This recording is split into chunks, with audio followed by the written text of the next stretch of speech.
அன்பான சொந்தங்கள் அனைவருக்குமே வணக்கம். பரபரப்பா போயிட்டு இருக்க கார்த்திகை தீபம் சீரியலை நாளைக்கு மிஸ் பண்ணிடாதீங்க. அதாவது கேமராவை மேல பறக்க விட்டு ஆம்புலன்ஸ் இருக்க இடத்த கண்டுபிடிச்சாரு நம்ம கார்த்திகி.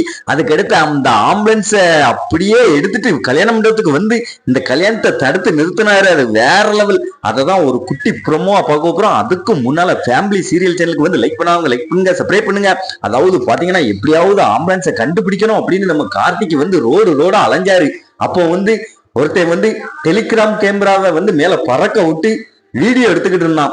அப்ப அவன்கிட்ட போய், தம்பி எனக்கு ஒரு சின்ன ஹெல்ப் பண்ண முடியுமா அப்படின்னு சொன்ன உடனே, என்ன சார் செய்யணும் அப்படின்னு அந்த பையன் கேட்கிறான். ஓ கேமராவை கொஞ்சம் எனக்கு தாயன் மேல பறக்க விட்டு, அதாவது இந்த சரௌண்டிங்ல எங்கேயாவது ஆம்புலன்ஸ் இருக்கான்னு செக் பண்ணணும் அப்படின்னு சொன்ன உடனே அவனும் கொடுத்தான். அதுக்கடுத்து நம்ம கார்த்திக் அந்த கேமராவை மேல பறக்க விட்டாரு, எல்லா பக்கமும் விட்டு அதாவது பார்த்தாரு. அப்போ அந்த கேமரா வந்து ஒரு குடன் பக்கம் போய் நின்னுது.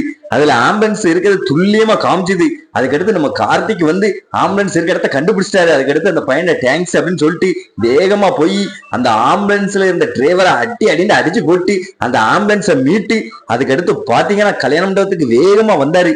அந்த மருது தாலி கட்டக்கூடிய நேரத்துல ஆம்புலன்ஸோட உள்ள வந்து நிப்பாட்டு அப்படின்னு சொன்னாரு. அந்த சந்திரா அப்படியே அதிர்ச்சி ஆகணும். இன்னும் கொஞ்ச நேரம் கழிச்சு வந்திருக்க கூடாதா?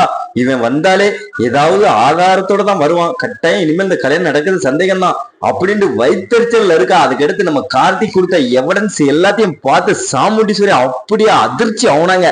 அதாவது நாளைக்கு ஒரு தரமான எபிசோட மிஸ் பண்ணிடுறாங்க. மறக்காம நம்ம சேனலுக்கு வந்து லைக் பண்ணுங்க, சப்ஸ்கிரைப் பண்ணுங்க.